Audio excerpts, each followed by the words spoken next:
Un jour, mon prince viendra. Bon, je suis la seule à rêver que mon prince charmant arrive un jour? Ah, merci. Et je suis la seule à chanter faux? Ah, merci aussi. Bon, je pense que vous avez toutes vu des vidéos de princesses quand vous étiez petites, en rêvant de votre prince charmant, beau, charismatique, à l'écoute, tendre, les yeux dégoulinants d'amour.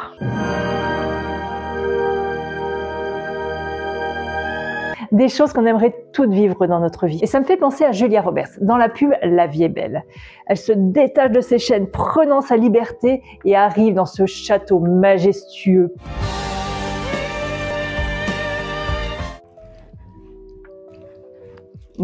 Ça marche pas ce truc-là. J'ai toujours pas ma robe de princesse, ni mon prince charmant. Et si je te disais que tous ces contes de fées ont façonné ta vie bien plus que tu ne le penses? Car oui, derrière ces jolis contes de fées, ces jolies princesses, se cachent des sacrés traumas. Et que ces princesses auraient bien besoin d'une thérapie, je vais commencer par La Belle au bois dormant. On va aller explorer toutes ces blessures émotionnelles de l'enfance. Et pourtant, elle ne paraît pas du tout abîmée. Elle fait comme si de rien n'était. Voilà comment ça commence. L'enfant tant désiré est enfin là. Répondons au doux nom d'Aurore, faisant le bonheur de ses parents. Lors d'une cérémonie, le bébé est présenté à son futur prince, comme sa future épouse. Et lui, il prend un air de dégoût. Un mariage forcé, arrangé, ça commence bien. Consentement, zéro pointé. Les trois fées viennent sur son berceau pour lui déposer un vœu. La première va lui faire don de la beauté. La deuxième d'une jolie voix. Et la troisième veut lui faire don du bonheur. Sauf que Maléfique arrive et va casser l'ambiance avant que la troisième fée puisse déposer son don. À noter que les critères physiques comme la beauté et la jolie voix passent avant le bonheur. Je dis ça, je dis rien.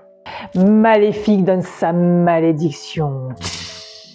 Qu'avant l'aube de ses 16 ans, elle se piquera le doigt à la pointe d'une quenouille et en mourra. Pour contrer la malédiction de Maléfique, Pimprenelle va faire son don. Mais en regardant le dessin animé, comment les croire? Alors certes, la princesse a été endormie et les fées ont endormi le royaume. Sauf que le prince, il s'était déjà barré. Et en plus, il s'est fait choper par Maléfique et enfermé dans un donjon. Et les fées Fissa l'ont libéré et l'ont ramené vers la princesse, la jolie Aurore, qui devait être soi-disant endormie pour 100 ans, et il l'a réveillée. Il y a un truc qui va pas là. Mais ça n'a pas du tout duré 100 ans cette histoire. Et puis si ça avait été le cas, entre-temps, le prince, il serait déjà mort de vieillesse. On nous aurait menti. Et oui, cette histoire ne tient pas debout, faut le dire. Alors cette attente, c'est ce que j'appelle le syndrome de la Belle au bois dormant. Et oui, elle attend qu'un joli prince charmant vienne la délivrer de son sommeil et la fasse vivre dans un château merveilleux, majestueux, avec plein d'enfants, de l'amour, de la tendresse, plein de servantes et de serviteurs à son service. C'est-il pas beau cette histoire? Et c'est ce qui se passe à notre époque. On attend que notre chef nous donne une augmentation, on attend que notre mari change, on attend des marques d'attention, on attend que le gouvernement fasse telle ou telle action pour qu'on se sente mieux dans notre vie.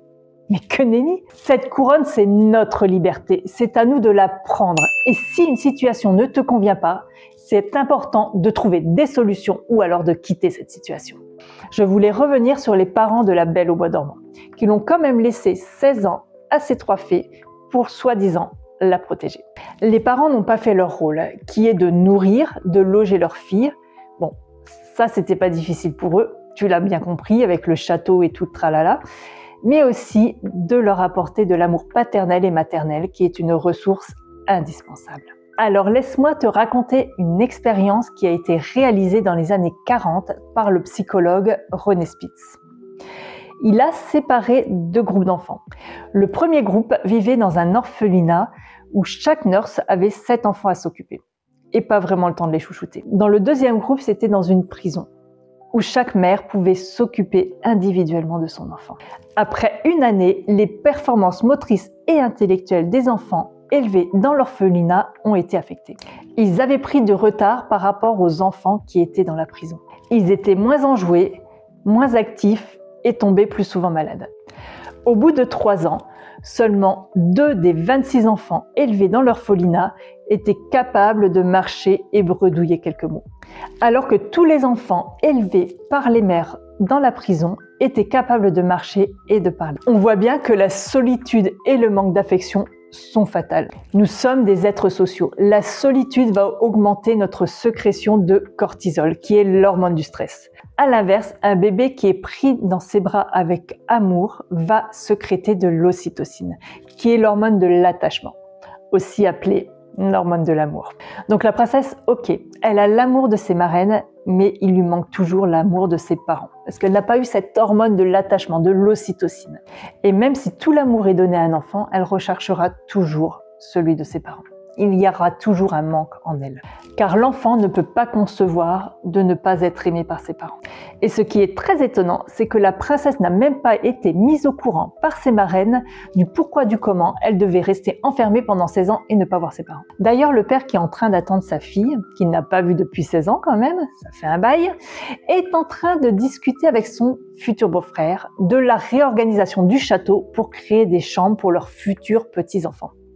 Ils sont en train de discuter de leur descendance. Les plans? Vous voulez Philippe pour gendre? Oui, mais nous voulons voir grandir nos petits-enfants. Oui, bien sûr, mais... Donc, il convient d'y songer, nous prenons de l'âge. Ça n'a rien à voir avec l'amour, tout ça. Maintenant, allons faire un petit tour en arrière. Si Maléfique a retrouvé la princesse, c'est à cause de l'ego de 2 défaites. En effet, elles étaient en train de se battre pour choisir la couleur de leur robe. Non rose, non bleu, non rose, non bleu. Ce qui les a rendues visibles car ces couleurs sont sorties de la cheminée. Donc pour conclure, cette princesse qui danse son bal avec un prince qu'elle a juste vu une fois vite fait dans la forêt est prête à l'épouser à 16 ans. Tu penses pas qu'elle serait pas un peu plus cabossée qu'elle ne prétend? Donc si je résume, blessure d'abandon des parents, la voix et la beauté, c'est ce qui a attiré le prince. Il voulait donc une jolie plante. Elle ne connaît pas le prince qu'elle a rencontré juste une fois dans la forêt, à côté de la cabane. Elle a vécu dans une petite cabane au fond des bois. Et là, elle tombe amoureuse d'un prince qu'elle ne connaît même pas. Et elle rêve de ce prince, de ce royaume. Amour, tu m'as vu au beau milieu d'un rêve.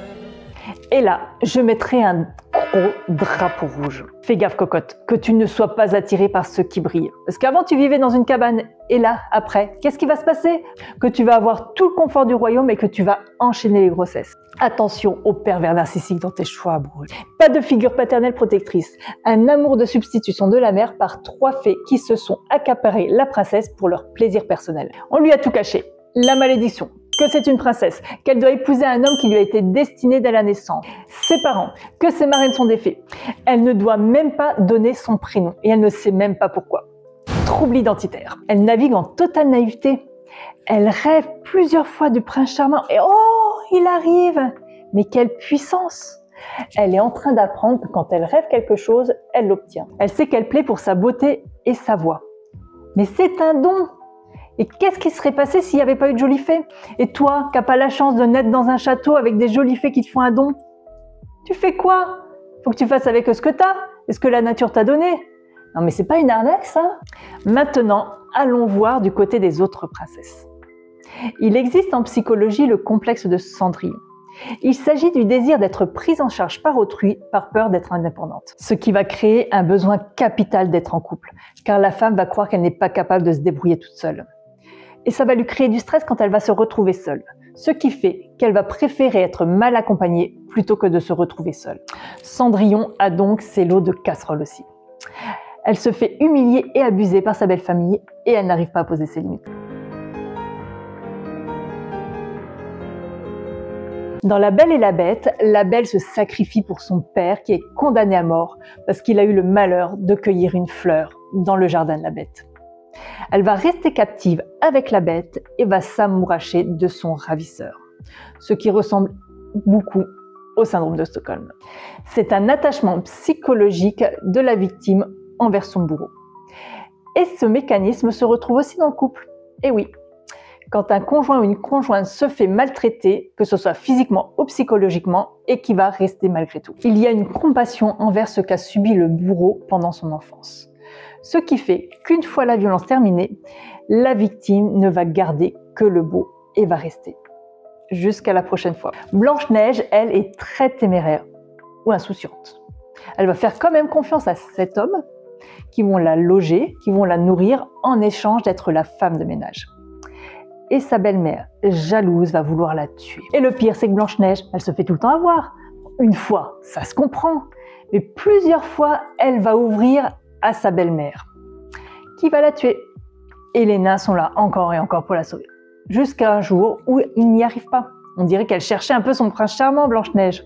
Parce que c'est son prince charmant qui, en l'embrassant, va lui enlever le morceau de pomme empoisonné qui est coincé dans sa dent. Et il va l'embarquer sur son beau cheval blanc dans son joli château.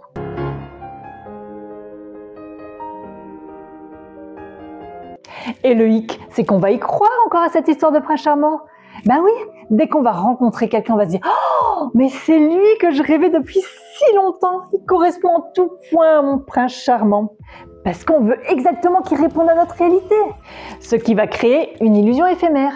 Parce que le couple, ça se construit. Ce n'est pas un conte de fées. Et tu l'as vu dans les coulisses. Les contes de fées sont idéaux pour ta construction psychique et ouvrir la porte aux pervers narcissiques.